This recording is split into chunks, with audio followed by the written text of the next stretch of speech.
এখানে পুজোর পরের দিন যখন ঠাকুর ডুবানো হয়, এটা পিসির বাড়িতে যে গিয়েছিলাম পুজোতে, সেই পুজোরই। আর ওখানে 3টা পুজো হয়েছিল। এই মনসা ঠাকুরকে নামানো হচ্ছে ডুবাতে নিয়ে যাবে বলে, আর সেদিকে কালী ঠাকুর বিসর্জনের কাজ চলতিছে। এখানে মনসা ঠাকুর নিয়ে যাচ্ছে।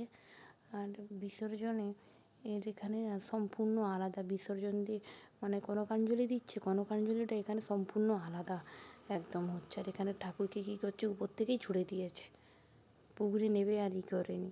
তারপরে এটা কী ঠাকুর ঠিক বলতে পারবো না।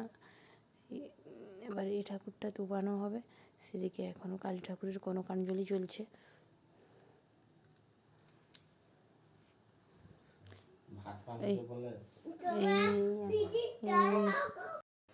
এখানে ওই আরেকটি ঠাকুরের কনকাঞ্জলি হচ্ছে, আর একটি ঠাকুর এবার এটাকে নিয়ে যাওয়া হবে ওই ডুবাতে। আর এগুলো 2 দিন আগে পূজা হয়ে গিয়েছিলো বলে এগুলোকে বিসর্জন দেওয়া হয়ে, মানে দিয়ে রেখে দিয়েছিল, তাই এগুলোকে আর কনকাঞ্জলি দিচ্ছে না, এগুলোকে নিয়ে যেয়ে এমনি ভাসান দিয়ে দিচ্ছে।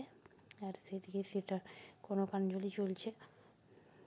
বিশেষ করে আমাদের এদিকে কনকাঞ্জলি দেওয়ার সময় সাদা মিষ্টি দিয়েই করে, মানে যেটা দেখেছি। আর ওদিকে কালো মিষ্টি দিয়ে কনকাঞ্জলির ইতে ঠাকুরকে করতেইছে।